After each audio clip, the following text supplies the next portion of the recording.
In Chinese, a syllable is called pinyin. It is usually composed of an initial or 声母, a final or 韵母, and a tone or 声调. There are a few syllables which consist of only a final and a tone. For example, in 好,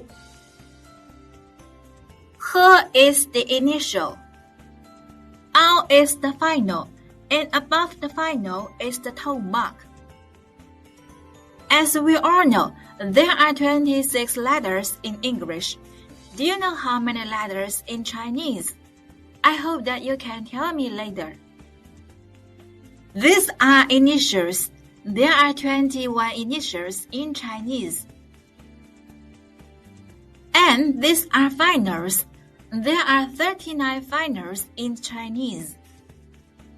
Now, could you tell me how many letters in Chinese? Next class, we will preview the initials.